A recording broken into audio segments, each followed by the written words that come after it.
ছেলে 7টা 8টা মেয়ের সাথে লাইন করে, এরকম ছেলে কলার হয় নাই। সেটার জন্য দায়ী কে? আপনি কেন তাকে অ্যান্ড্রয়েড সেট দিলেন? কেন দিয়েছেন আপনি তার হাতে অ্যান্ড্রয়েড সেট? ক্লাস 7-এর ছেলে মা বাপে আদর করে অ্যান্ড্রয়েড সেট দিতে থাকে, বাস ক্লাস 9 পর্যন্ত যেতে না যেতে ছেলের বিয়ের প্রস্তাব সমানে আসা শুরু হলো।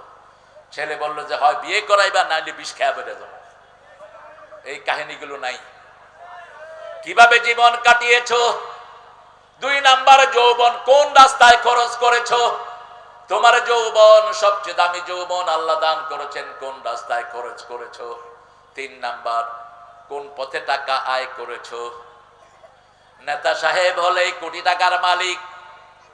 নেতা সাহেবের টাকা পয়সার কোনো অভাব নাই।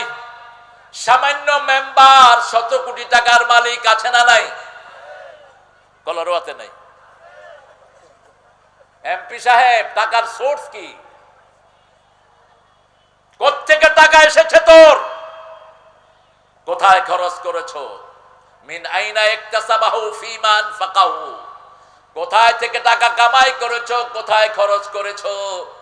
5 নম্বর প্রশ্ন হবে যে জ্ঞান তুমি অর্জন করেছো সেটা কতটুকু তুমি কাজে লাগিয়েছো? এই 5টা প্রশ্নের উত্তর দেয়া ছাড়া কাউকে পা নাড়াতে দেয়া হবে না। এখন আপনারা বলেন, এই 5টার পরে সর্বপ্রথম কোন জিনিসের হিসাব হবে? জোরে বলেন, আরো জোরে। নামাজ। এখন যেই দলে নামাজ নাই সেই দল আমরা করব, যেই নেতার কাছে নামাজ নাই সেই নেতার কাছে আমরা যাব। আল্লাহ আমাদেরকে নামাজ হিসাবে কবুল করেন।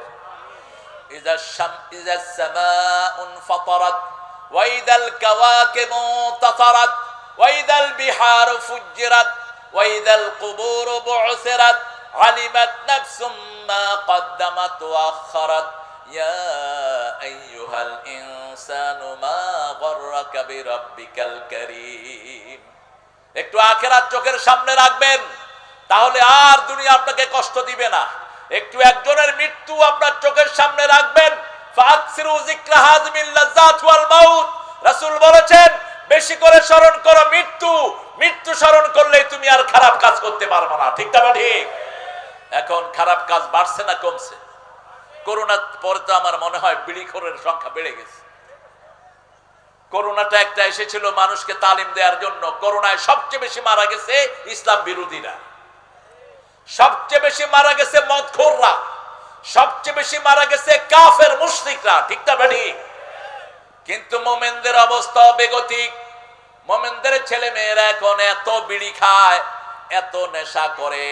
করোনার পরে আপনাদের এই যশোর এলাকার এক লোক নতুন করে বিড়ির ফ্যাক্টরি খুলছে, সাপ্লাই দিয়ে কুলাচ্ছেন। আগে বেচতো বিড়ি, এখন বেচে সিগারেট।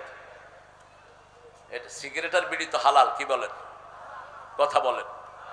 হ্যাঁ, কি বললেন? এত আস্তে কেন চিৎকার করে? আর জর্দা কি?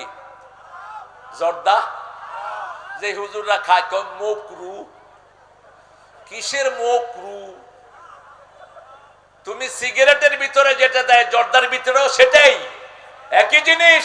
ও তো পোড়ায়া খায়, তুমি তো চাবায়া খাও। তুমি ওই পোড়ানোর চেয়ে বড় ডাকাত।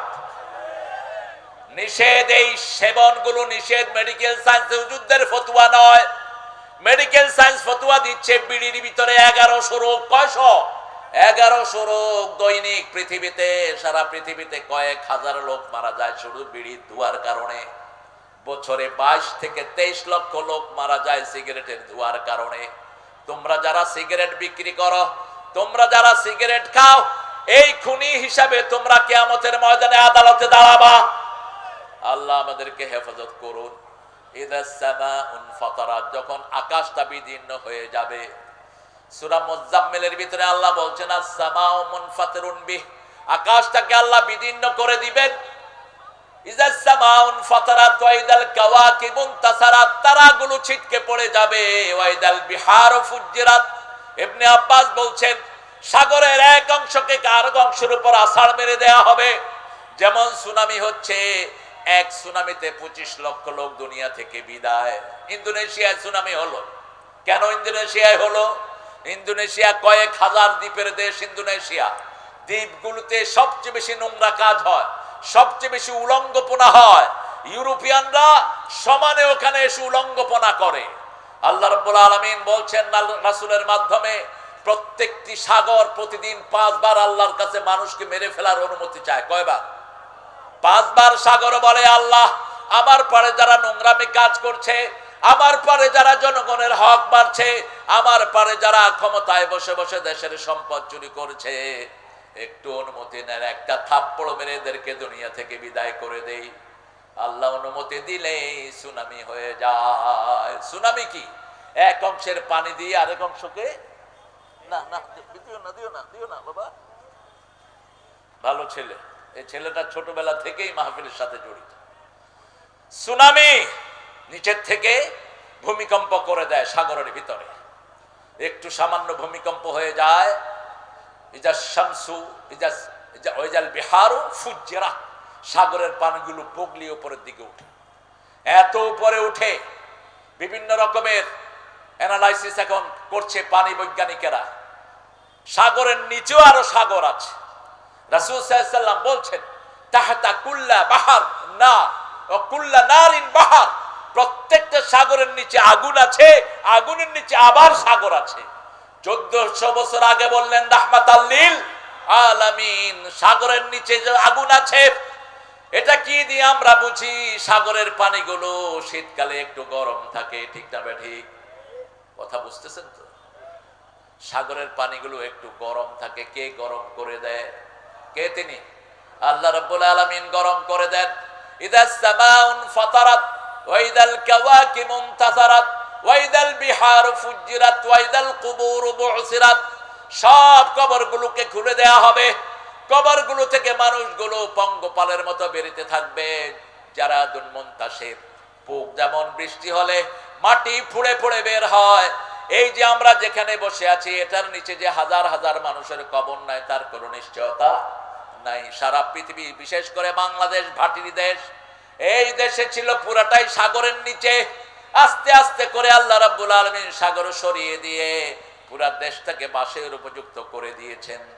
আবার যে কোনো সময় এই দেশটাকে সাগরের নিচে তলিয়ে দেওয়ার ক্ষমতা রাখেন কে? কি অসাধারণ শক্তি তিনার। রাসূল সাল্লাল্লাহু আলাইহি ওয়াসাল্লাম বলছেন, সুলুসুন ইয়ামুত, সুলুসুন ইয়াকতুল, সুলুসুন ইয়াবকা। টোটাল জনগোষ্ঠীর 3 ভাগের 1 ভাগ, এখন 850 জনগোষ্ঠী যদি হয় পৃথিবীতে, 850 কোটি, তাহলে 3 ভাগের 1 ভাগ মারা যাবে, 3 ভাগের 1 ভাগ খুন করা হবে, 3 ভাগের 1 ভাগ বাকি থাকবে। রাসায়নিক যেই রকমের অস্ত্র বিভিন্ন পরাশক্তি বানিয়েছে, একটা যদি বাস্ট হয়, আপনি দেখবেন এক মহাদেশের অধিকাংশ মানুষ মৃত্যুর কোলে ঢলে পড়বে, ঠিক না ঠিক? যা যা তারা তৈরি করছে, নিজেদের আগুনে নিজেরাই পুড়ে মরবে। আল্লাহ রাব্বুল আলামিন বলছেন, তোমাদের শেষ ডেস্টিনেশন হলো কবর। কবর থেকে তোমাদেরকে উত্থিত করা হবে।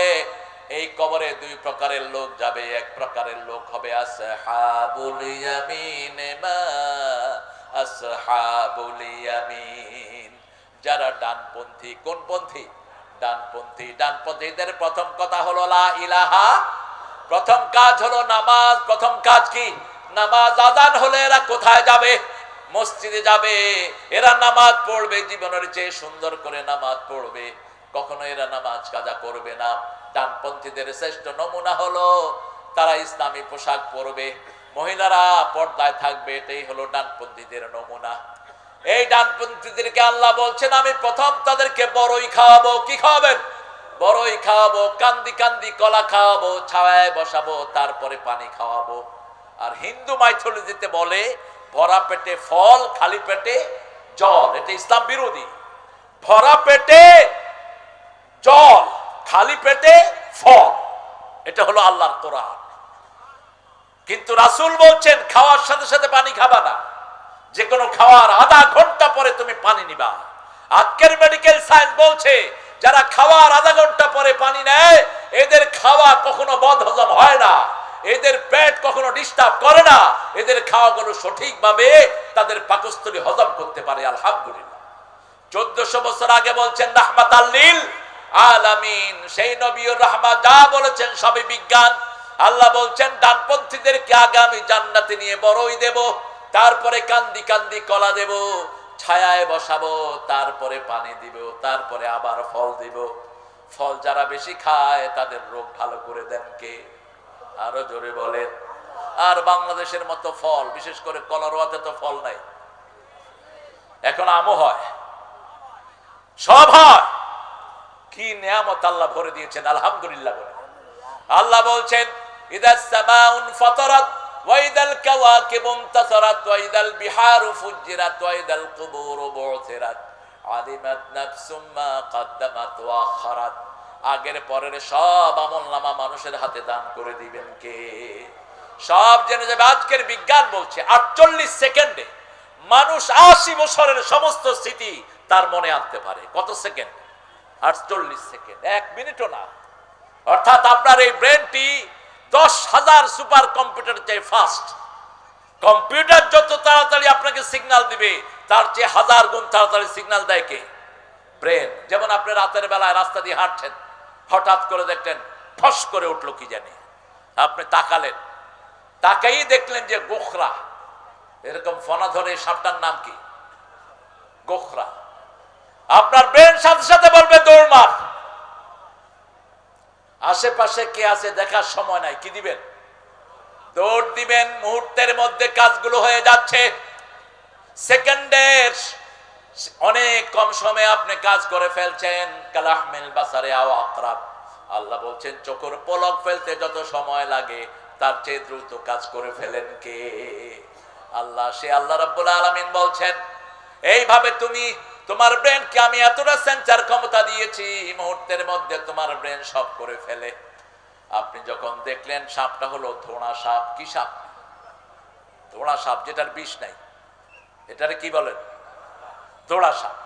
তখন আপনার ব্রেন বলবে এটার বিষ নাই, লেজ ধরে ঘুরা, লেজ ধরে ঘুরা। বাস এই মুহূর্তের মধ্যে হয়ে যাচ্ছে কাজ। সেই আল্লাহ রাব্বুল আলামিন বলছেন তুমি জানতে পারবা কি কি আমল তুমি করেছো। আমরা বললাম আল্লাহ কি কি আমল আমরা করেছি আমরা কেমনে জানবো? সূরা জিলজালের ভিতরে আল্লাহ বলছেন ফামাইয়া আমাল মিসকালা যাররাতিন খায়রান ইয়ারাহু ওয়া মাইয়া আমাল মিসকালা যাররাতিন শাররান ইয়ারাহু। তোমরা যারা পরিমাণ যে আমল করেছো, কি হয়েছে? বসো। হ্যাঁ, তো যাও, নিয়ে যাও। হায়রে আল্লাহ রে। জাররা কাকে বলে? রাসুন নামলা। বালি উড়িয়ে দিলে ভারীটা নিচে পড়ে যায়, আর যেটা বাতাসে ঘুরে বেড়ায় খালি চোখে দেখা যায় না, এটার নাম কি? এটার নাম জাররা। এটাও আল্লাহ বলছেন এই সামান্য পরিমাণ আমল তোমার হাতে আমি দিয়ে দেব, তুমি সেই আমলটা দেখবা, ভালো আমল দেখে তুমি খুশি হয়ে যাবা। কলরোয়া ফুটবল ফিল্ডে কোরআন তাফসীর হয়েছে, হাজার লক্ষ লোক এখানে জমা হয়েছে। হিন্দু ভাইয়েরও এক কোনায় বসে শুনেছে, শুনে শুনে মনে স্থির করেছে কোরআন ছাড়া কোনো দল আমি করব না। সাথে সাথে তার গুনাহ মাপের সিদ্ধান্ত নিয়েছেন কে? বুখারীতে হাদিস, রাসূল বলছেন one man was passing by this congregation, একজন মানুষ এই মাহফিলের পাশ দিয়ে যাচ্ছিলেন। Suddenly he has seen lot of people gathering here to listen to the Quran. লক্ষ মানুষ এখানে জমায়েত হয়ে কি যেন শুনছে, সেও দাঁড়িয়ে গেল। সে মাহফিলের জন্য আসে নাই। ফেরেশতারা জিজ্ঞেস করবে আল্লাহ এই লোকটার মাথা থেকে পায়ের তালু পর্যন্ত গুনাহ, কিন্তু কোরআনের বাগানে দাঁড়িয়ে আছে, আপনি তাকে মাফ করবেন কিনা? আল্লাহ বলবে, আল্লাহ জিজ্ঞেস করবেন সে আমাকে দেখেছে কিনা? না। আমার জান্নাত দেখেছে না, জাহান্নাম দেখেছে না? দেখে নাই। ও ফেরেশতারা তোমরা সাক্ষী থেকে যাও, না দেখে আমার কোরআনকে ভালোবেসে যখন সে দাঁড়ালো তার জীবনের গুনাহও আমি আল্লাহ মাফ করে দিলাম। এই জন্য এই মাহফিল গুলো হোক। আপনারা চান তো? এই মাহফিলের বিরুদ্ধে যারা কথা বলবে তারা আল্লাহর দুশমন, রাসূলের দুশমন। ঠিক না বা ঠিক? আমাদের জীবন দিয়ে হলেও আমরা কোরআনের মাহফিল দিয়ে রাখবো। রাজি আছেন না নাই? হাত তুলে দেখিয়ে দাও মুসলমান।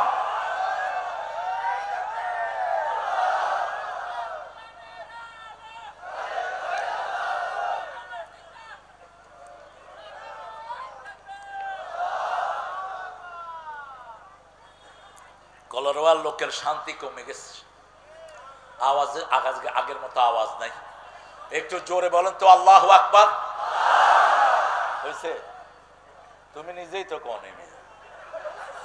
জোরে বলেন আল্লাহু আকবার। ওই যে নেতা সাহেবের মতো আর কি, জেহাদ জেহাদ জেহাদ সাই, জেহাদ লাগলে নেতা নাই, কর্মীদেরকে ঠেলা দিয়ে নেতা আউট, এরকম দল আছে না নাই? বহু নেতা আছে এরকম, সুবিধাবাদ জিন্দাবাদ, আছে না নাই? আল্লাহ এসব নেতাদের থেকে আমাদেরকে হেফাজতে রাখেন।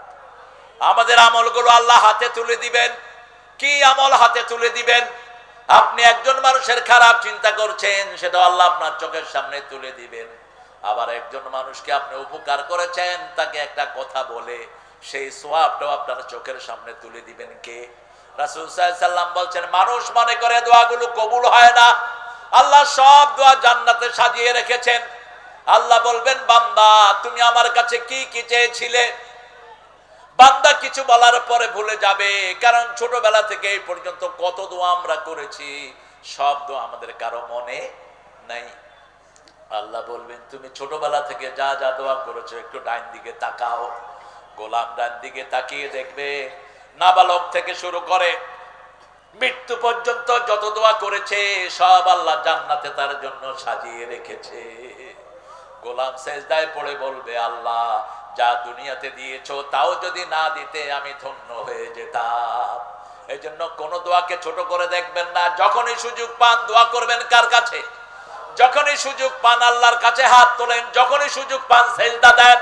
সেজদা যত বেশি তার দাম আল্লাহর কাছে তত বেশি। সেজদা নাই আল্লাহর কাছে তার কোনো দাম নাই। যত জায়গায় সেজদা দিবেন এই জায়গাগুলো কিয়ামতের ময়দানে আল্লাহর কাছে বলবে, আল্লাহ আপনার জন্য এই এই জায়গায় সেজদা দিয়েছে, সেজদার জায়গা কখনো জাহান্নামের আগুন পোড়াবে না।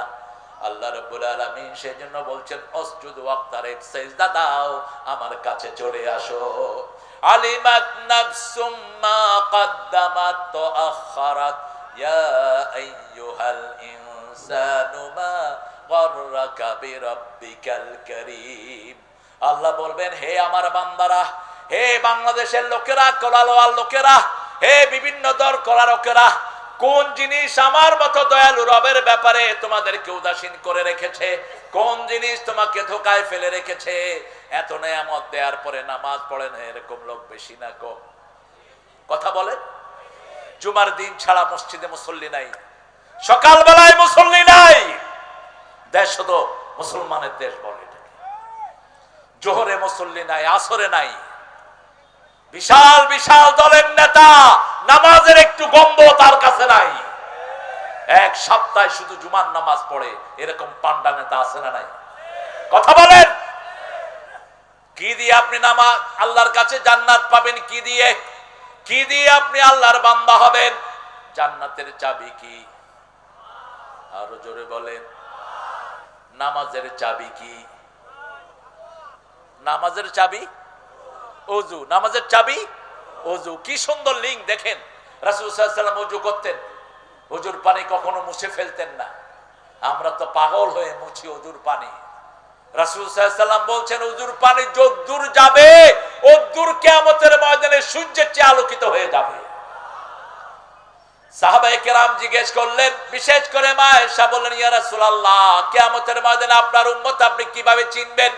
রাসূল সাল্লাল্লাহু আলাইহি ওয়াসাল্লাম বললেন, চিত্রা ঘোড়া যেমন ঘোড়ার মাথা দেখে চেনা যায়, আমার ওযু করা উম্মত গুলোর চেহারা দেখে আমি তাদেরকে চিনে নেব। এখন আপনার অবস্থা হলো, নজরুল বলছে, ঘুমাইয়া কাজা করেছ ফজর, তখনও জাগনি যখন জোহর, হেলায় খেলায় কেটেছে আসর, মাগরিবের ওই শুনিয়া যান, এখনো জমাতে হওয়ার শামিল, এখনো এর সাথে আছে স্থান। বাজিছে দামামা বাদরে আমামা, শির উঁচু করি মুসলমান, দাওয়াত এসেছে নয়া জামানার, ভাঙা কেল্লায় ওরে নিশান। আজকে এই মাঠে বসে ওয়াদা করব, নিজে নামাজ ছাড়বো না, ছেলে মেয়েদেরকে নামাজের বাহিরে রাখবো না। রাজি আছো মুসলমান? এক ওয়াক্ত নামাজ আর ছেড়ে দেব না। একটু হাত তুলে দেখা দেই, বলেন, হে আল্লাহ, হে আল্লাহ, আপনার নামে ওয়াদা করছি, জীবনে আর কোনদিন ফরজ নামাজ, ফরজ রোজা, ফরজ পর্দা, ফরজ কোরআন মানা ছেড়ে দেব না। আমিন ইয়া রাব্বাল আলামিন। হাতগুলো নামায়। আহারে, আমাদের দেশ একটা শান্তির দেশ, যেই আসে সেই লুট করে। এখন যিনারা আছেন ওনারা কি ভালো? কথা কন না কেন? এখন যিনারা আছেন ওনাদের মধ্যে লুটেরা আছে না নাই? সব লুটেরা বসে আছে, দেশের কোনো শান্তি নাই, গরিবের বিবি সবার ভাবি। গরিব দেশ, যে ক্ষমতায় বসে আর ছাড়তে চায় না, কারণ ক্ষমতার মজা বড় বেশি মজা। ফোন করলেই শুধু টাকা আর টাকা, হিসাব দেওয়ার কোনো চিন্তা নাই। একটা গ্রুপ আছে যারা হিসাব দেওয়ার চিন্তা করে, কারো থেকে তারা চাঁদা খায় না, আছে না নাই? কোন গ্রুপ তারা? আরো জোরে বলেন। এই এলাকায় এমপি ছিলেন একজন শেখ, কি নাম, কি নাম, কেমন ছিলেন? আপনারা এত লক্ষ লোক সার্টিফিকেট দেন, কেমন ছিলেন? কারো থেকে কোনো চাঁদাবাজি করেন নাই। চাঁদাবাজ কখনো আল্লাহ জান্নাতে যেতে পারবে না। খবরদার চাঁদাবাজি যেন না করে। হ্যাঁ, আপনার টাকার দরকার, আপনি ব্যবসা করেন। আপনার টাকার দরকার, আপনি আল্লাহর কাছে বলেন, টাকার ব্যবস্থা করে দিবেন কে? আল্লাহর কাছে সব রকমের জিনিস আছে না নাই? আপনাদের এই কলারোয়াতে কত ব্যবসা এখন। কলারোয়া, আগের কলারোয়ার চেয়ে এখন কলারোয়া লোকজন বাড়ছে না কমছে? হায় রে দোকান, যেদিকেই তাকায় দোকান আর দোকান, মানুষ আর মানুষ। মানুষ যখন বাড়ে ব্যবসাও বাড়ে। আল্লাহর সবচেয়ে বড় নিয়ামত হলো মানুষ। সবচেয়ে বড় নিয়ামত কি? মানুষ। মানুষ বেশি যেখানে প্রাণ বেশি সেখানে আল্লাহ রাব্বুল আলামিন বলছেন, কোন জিনিস আমি রবের ব্যাপারে তোমাকে উদাসীন করে রেখেছে, আমি রবের দাওয়াত যদি তুমি গ্রহণ করো, আমি রবের উপরে যদি তুমি ইস্তেকামত করো, রব যা বলেছে সেটার উপরে যদি তুমি থাকো, দুনিয়ার কোনো চিন্তা তোমার থাকবে না, আখিরাতের দুশ্চিন্তা হবে না। কার কথা?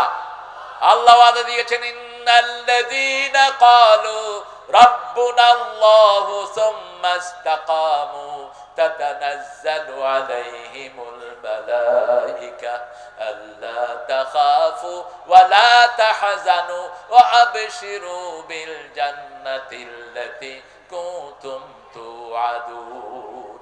আল্লাহ বলছেন সূরা ফুসসিলাতের ভিতরে, যারা আমাকে রব মানে, মা গাররাকা বিরাব্বিকাল কারীম, নামাজে ঢুকলেই আগে রবের কথা শিখিয়ে দিচ্ছেন কে? কারণ কবরে গেলেই আপনার বাড়ির জমির দলিল আছে না নাই? তো আপনি দলিল ছাড়া কোথায় যান? হিন্দু ভাইদের পূজারও কোনো দলিল নাই। তাদের 7টা কিতাবের একটার ভিতরেও পূজার কোনো কথা নাই। হিন্দুরা তো পূজা করে করে, সেখানে কি মুসলমানরা কয় তোমাদের পূজা খুব সুন্দর। তুই বেটা মুসলমান, এদের পূজারে সাপোর্ট দেস কেমনে? তুই হ্যাঁ, তুই তাদের নিরাপত্তার সাপোর্ট দিবি, যাতে তাদের ধর্মীয় স্বাধীনতায় কেউ হস্তক্ষেপ করতে না পারে। কিন্তু কোন মন্দিরে কোন মুসলমান ঢুকে ওটাকে সাপোর্ট করা হারাম, হারাম, হারাম। যারা গিয়েছো তওবা করে নিজের ঈমান সংশোধন করে না। আল্লামা সাইদি ধর্ম মন্ত্রণালয়ের চেয়ারম্যান ছিলেন। খালেদা জিয়াকে ধন্যবাদ জানাই। আল্লামা সাইদিকে হৃদয় দিয়ে ভালোবাসতেন তিনি। আজকে কি হলো? জামাত আর বিএনপির ভিতরে ঠোকাঠুকি, ঠোকাঠুকি। এটা বাদ দাও। এই ঠোকাঠুকি যদি তোমরা করো, অচিরেই ওই ফ্যাসিস্ট, ওই খুনি হাসিনা আবার আসবে। সেই জন্য আমরা কোন ঠোকাঠুকিতে যাব? আমরা চাই দেশটা শান্তিভাবে চলুক, ঠিক না বেঠি? গত বছর আমার হাবিব ভাই এখানে ছিলেন, এই বছর নাই কেন? হ্যাঁ, আরে আনতে চাইলেন। এখানে হাবিব থাকবে, এখানে ইজ্জতুল্লাহ থাকবে, ঠিক না বেঠি? নাই কেন তোমরা? তোমরা নাই কেন? 5ই আগস্ট পর্যন্ত তোমরা একসাথে কাঁধে কাঁধ মিলে আন্দোলন করেছো। যেখানে বিএনপি রক্ত সেখানে জামাতের রক্ত, ঠিক না ঠিক? যেখানে বিএনপি লোককে ফাঁসি দেওয়া হয়েছে সেখানেই জামাতের 5 জন আল্লাহর ওলিকে দুনিয়া থেকে বিদায় করা হয়েছে। কেন তোমরা আলাদা হও? মামলা খেয়েছে এই দুইটার কোন কর্মী বাড়িতে থাকতে পারে নাই, ঠিক না ঠিক? গত বছর হাবিব বলেছে আমাকে যে 17 জনকে লাইফ 17 বছরের মৃত্যুদণ্ড দিয়ে দিয়েছে। 70 বছর, 70 বছর। এই মামলা খায় যারা, মিথ্যা মামলায় যারা জড়ায়, মিথ্যা মামলা যারা দেয়, যাদেরকে দেয় ওদের সব গুনাহ যারা দেয় তাদের আমলনামায় আল্লাহ ট্রান্সফার করে দেয়, ওদেরকে আল্লাহ মাসুম করে দেয়। 4 জন মারাও গিয়েছে। আমরা একসাথে যদি চলি, বাংলাদেশের শান্তি কেউ ছিনিয়ে নিতে পারবে না, ঠিক না ঠিক? পার্লামেন্টে যাওয়ার কোন শখ ইসলাম আমাদের নাই। আমরা পার্লামেন্টে গিয়ে আমাদের কোনো লাভ নাই, বৈশ্বিক কোনো লাভ নাই। আমরা চাই যেই পার্লামেন্টে যাবে এবার কোরআন দিয়ে পার্লামেন্ট চালাতে হবে। কোরআনের বাহিরে পার্লামেন্ট চালাবো, একদিনে চলতে দেব না। রাজি আছো কিনা মুসলমান? হাত তুলে দেখাও।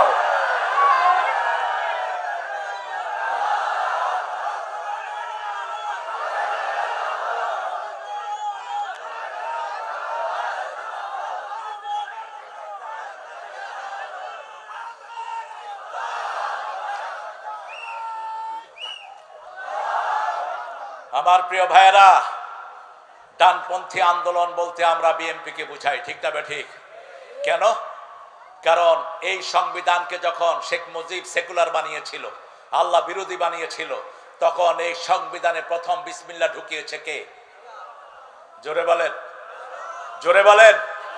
এই সংবিধানের উপর তিনি লিখেছেন আল্লাহর উপর অবিচল আস্থা ও বিশ্বাস। কোরআন শরীফের সবচেয়ে যে আয়াতটা বেশি, সেই আয়াতটা কোন আয়াত? বিসমিল্লাহির রহমানির রহিম। সেজন্য আমরা পরস্পর যেন একসাথে থাকি। আমাদের একসাথে থাকাটাই চানকে ঐক্য আছে, যেখানে শান্তি আছে সেখানে 5ই আগস্ট যদি সব দলের লোকেরা ওই ফ্যাসিস্টকে তাড়ানোর জন্য ঘর থেকে বের না হতো, হয়তো আন্দোলন এখনো চলতে থাকতো, ঠিক না ঠিক?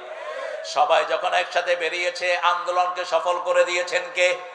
সেই আন্দোলনে হিন্দু আছে না নাই? মুসলমান আছে না নাই? সব দলের লোক আছে না নাই? ঘর থেকে বেরিয়ে পড়েছে সবাই।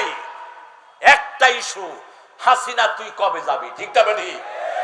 হাসিনা সব রান্না বাড়া করে খাবে, পোলাও, কোরমা, জর্দা, কালিয়া, কুত্তা যা আছে, পুকুরের থেকে কাতল মাছ উঠেছে বড় বড় পিস, খাবে, মুখে দিবে। এমন সময় 3 বাহিনীর প্রধান গিয়ে বলে এখানে ঢুকায়েন না, ভাগেন। পুলিশের আইজিকে বলছে এই তুই কি করস? আমি কি করব, এত মানুষ, আমার কাছে এত গুলি নাই। বিমান বাহিনীর প্রধানকে বলল তুই কি দেখছ? কয় আমি টাওয়ারে উঠা দেখি চারিদিক থেকে শুধু বল্লার মতো মানুষ আসতেছে।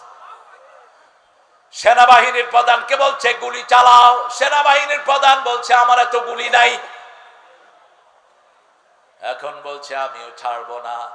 সেনাবাহিনীর প্রধান বলছে একটু পরে লোকেরা আপনার হাত পা ছিঁড়ে ফেলবে। ছেলেকে বলল, ছেলে বলল এই ওয়াকার, তোরে আম্মা কি দেয় নেই? ওয়াকার বলছে আমি তো আপনাদেরই জামাই, মাথাটা ঠান্ডা করেন। আপনার আম্মারে কম তাড়াতাড়ি হেলিকপ্টারে উঠতে, তা না হলে ভাত খাবে না, ওনারে জনগণে খাইয়া ফেলবে। কিছুই হয় নাই তোমাদের। তোমরা যা জুলুম করেছো, জনগণ কোনো কিছু তোমাদের উপর অত্যাচার করে নাই, ঠিক না বেটি? সব শান্তিপূর্ণ ভাবে পালিয়ে গেছো। পালানোর পরে যেটা মানুষের জিনিস মানুষ নিয়ে গেছে, ঠিক না বেটি? যেমন যশোরে একটা বিল্ডিং বানিয়েছে এক শয়তান, জায়গাটাও অন্য মানুষের। ওই যে বিল্ডিং বানিয়েছে, বিল্ডিংটাও সব টাকা অন্য মানুষের। কি নাম জানি লোকটা? সব মুখস্থ। হ্যাঁ হ্যাঁ, ছাগলদার। এই বিল্ডিং ফালায় থুয়া বাকছে। এই বিল্ডিং এ কি আছে দখল করার জন্য পোলাপান উঠছে উপরে, নিচে দিয়া পোলাপানে দিছে আগুন। আন্দোলন যারা করছে হেরাও 7-8 জন উপরে কাবাব হয়ে গেছে। এই বিল্ডিংতে পোড়ানো ঠিক হয় নাই। রাসূল বলছেন কোন জায়গায় যখন বিজয় লাভ করবা, কোন স্থাপনা ভাঙবা না, কোন গাছের পাতা ছিঁড়বা না, কোন বাড়ি ভাঙবা না, রাস্তা ভাঙবা না, সবগুলো অক্ষত রাখো যাতে অন্য মানুষ এটাকে ব্যবহার করতে পারে, ঠিক না বেটি? আমি ওই বিল্ডিং দেখে বলছি এটার মাদ্রাসা বানায় দাও, এটাকে মসজিদ বানায় দাও। এই 12 তলায় যদি মানুষ নামাজ পড়ে, আল্লাহর দরবারে মানুষের ফরিয়াদ পুঁজবে, মানুষ শান্তি পাবে, ঠিক না বেটি? নামাজের চেয়ে পবিত্র আর কিছুই নাই। কেন ভাঙলা? সব কিছুর জন্য একজনের কাছে দাঁড়াতে হবে। আল্লাহ রাব্বুল আলামিন বলছেন ইয়াউমাইদিন তুহাদ্দিসু আখবারাহা। এই যে জমিনে এসে বসেছেন, কোন নিয়ত নিয়ে এসে বসেছেন, সেই জিনিসটাও জমিন কিয়ামতে বলে দিবে। আমরা দেখছি আমাদের চেহারাগুলো রেকর্ড করে সামান্য ক্যামেরা, কিন্তু আল্লাহর কোরআন বলছে এক একজন মানুষের সাথে হাজার হাজার ক্যামেরা ফিট করে রেখেছেন কে? আপনি যখন মুখ দিয়ে কথা, মিথ্যা কথা বলবেন, আল্লাহ জিজ্ঞেস করবেন তুই কি করেছিলি হাসিনা ক? হাসিনা বলবে আমি তো কোনো দোষ করি নাই। এখনো তো বলে আমি কিচ্ছি, বলে না? আরে কথা কর না কেন? আমি কি করছি? আপনি কি করছেন? আপনি হাজার হাজার মানুষকে গুলি করে মেরেছেন। আপনি হাজার হাজার মামুনের ইজ্জত লুণ্ঠন করেছেন, আপনি লক্ষ লক্ষ কোটি বাংলাদেশ থেকে পাচার করেছেন।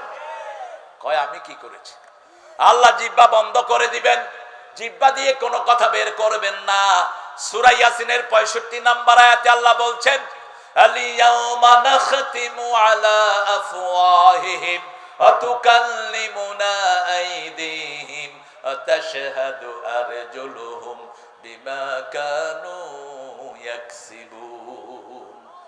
Today I will seal upon your mouth, your hand will speak out, your two feet will be doubtless for that.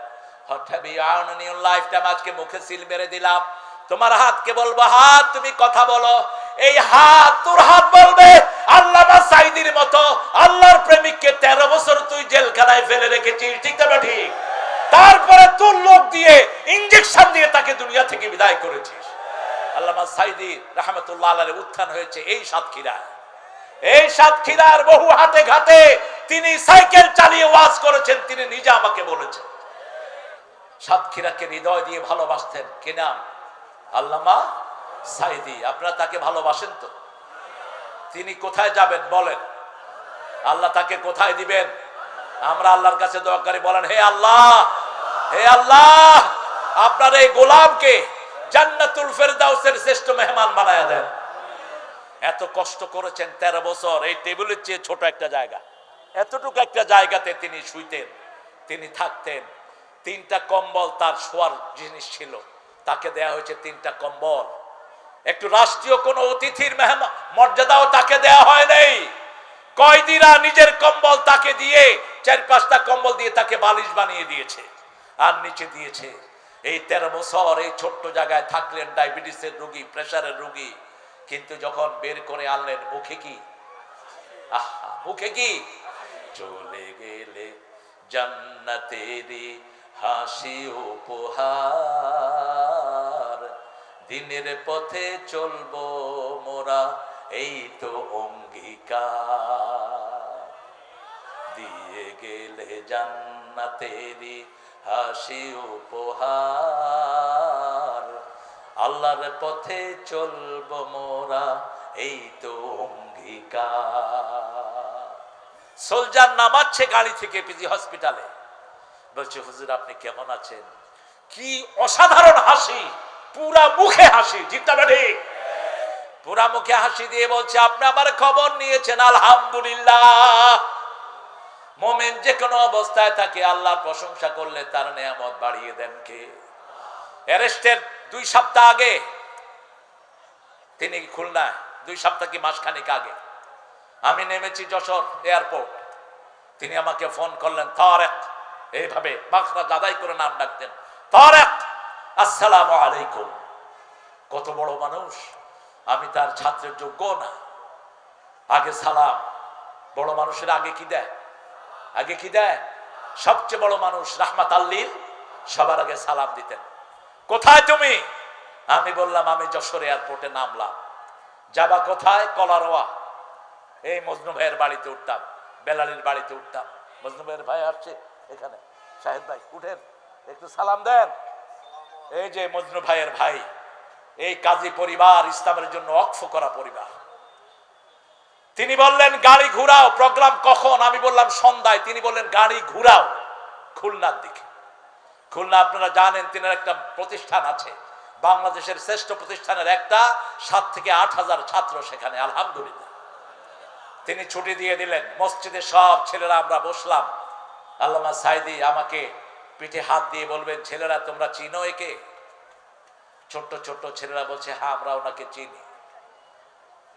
তিনি বললেন, তারেক আজকে আমাদেরকে কি শোনাবা? আমি বললাম চাচা আমি আস্তে আস্তে একটা গানের চিন্তা করে আসছিলাম, একটা গজল, ওটা আপনাকে শোনাবো।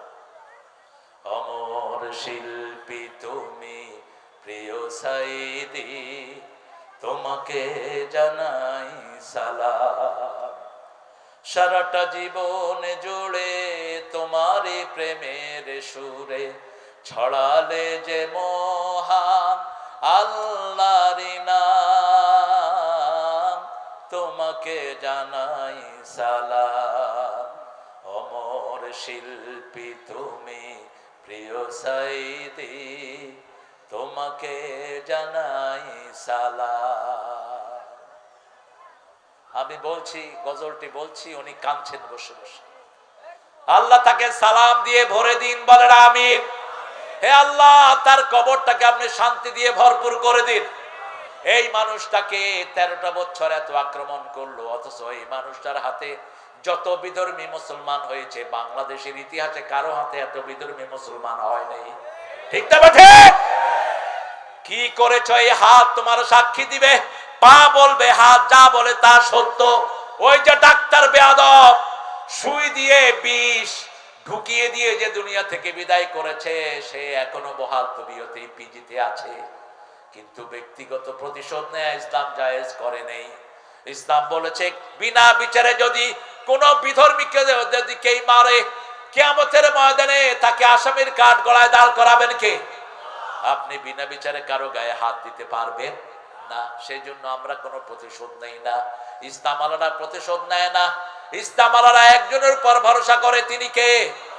সেই আল্লাহ রাব্বুল আলামিন বলছেন, কিয়ামতের ময়দানে আমি মুখ বন্ধ করে দেব, যতজন মিথ্যা সাক্ষী দিয়েছে সবাইকে হাজির করা হবে। শুক্রঞ্জন বালি একটা হিন্দু লোক, আমি পিরোজপুর গিয়েছি, আমাকে জড়িয়ে ধরেছেন। আমি বললাম তুমি সাক্ষী দিলা না কেন?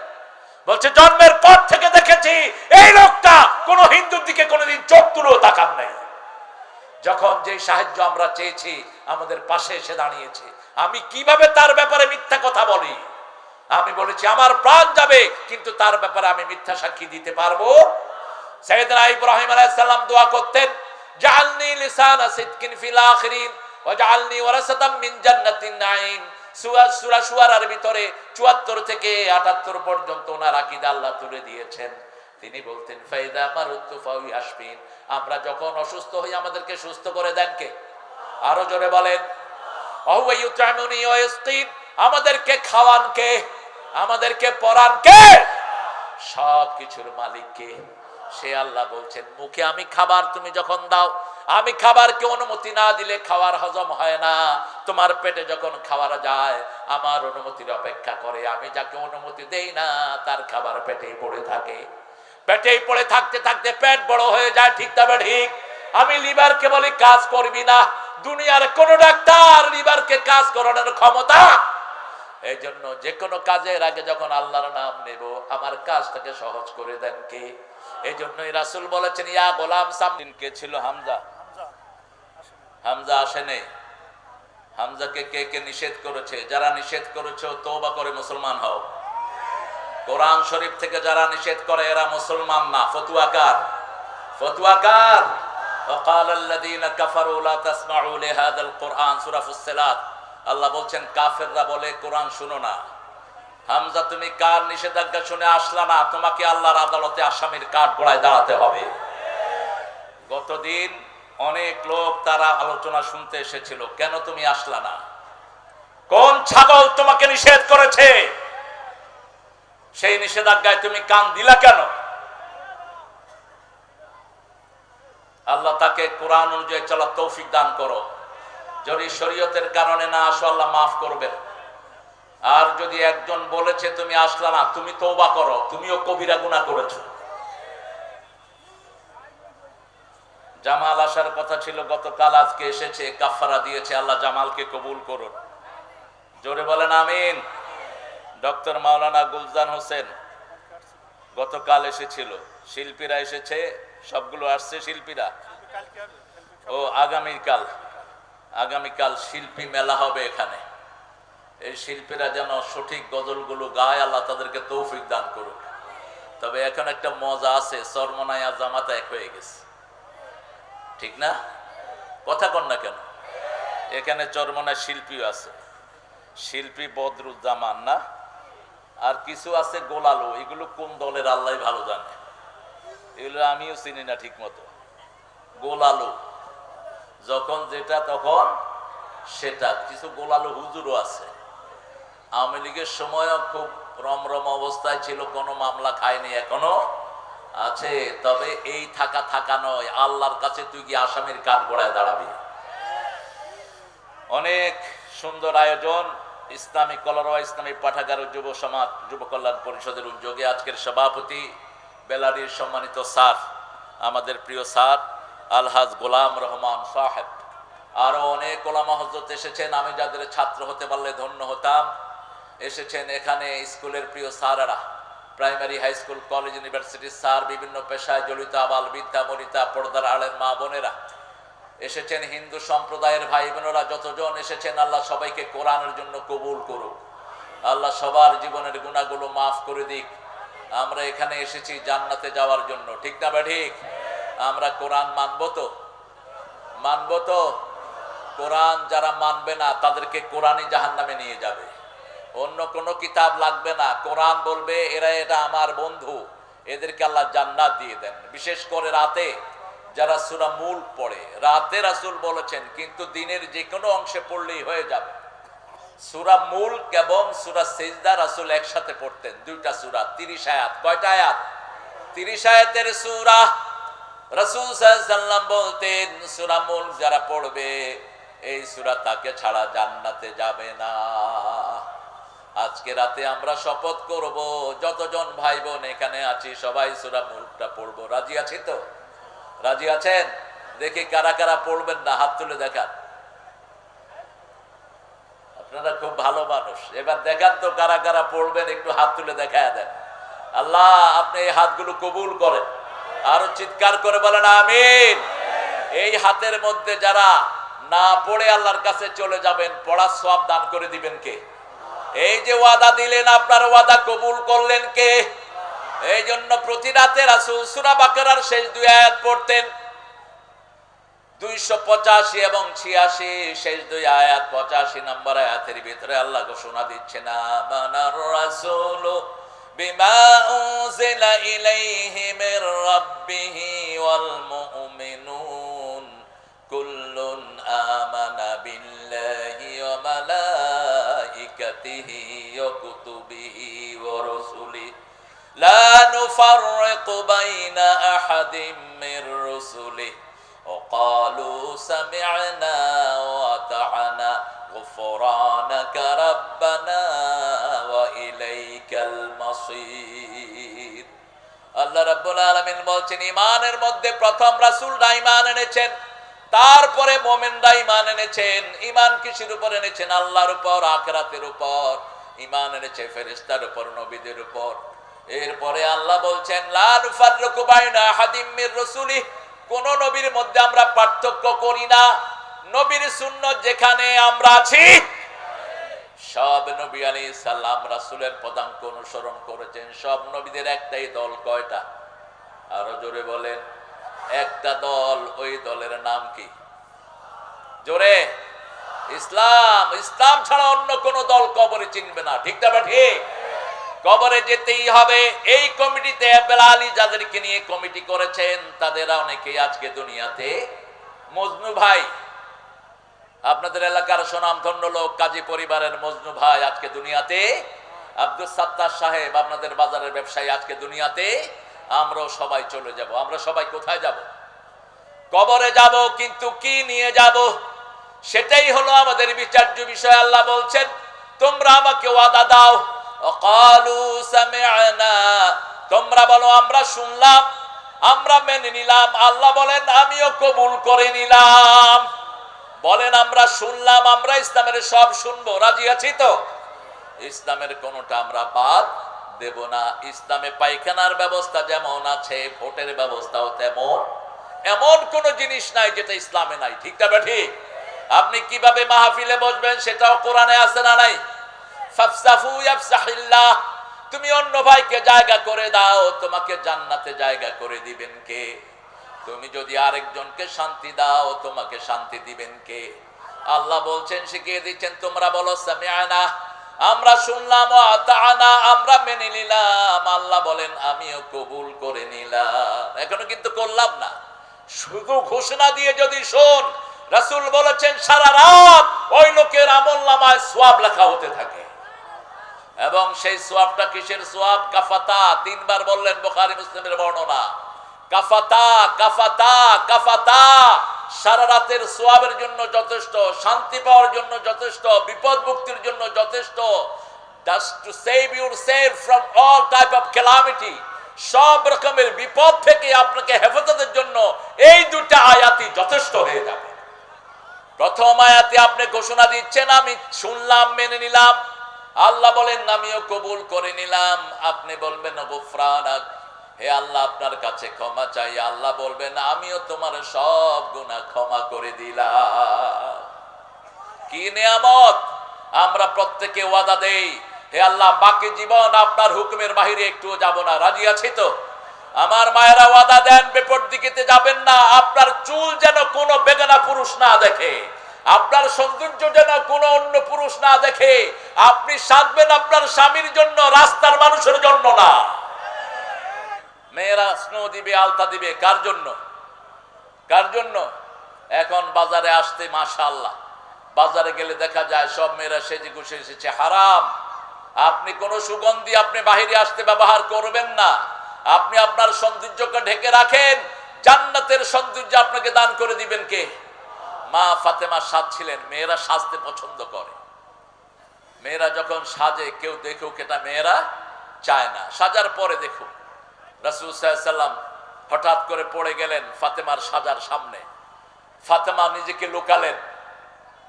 রাসূল সাল্লাল্লাহু আলাইহি ওয়াসাল্লাম বললেন মা তুমি সাজতেছো? বলছে হ্যাঁ আব্বু আমি সাজতেছি, আমি আমার বান্ধবীদের কাছে যাব।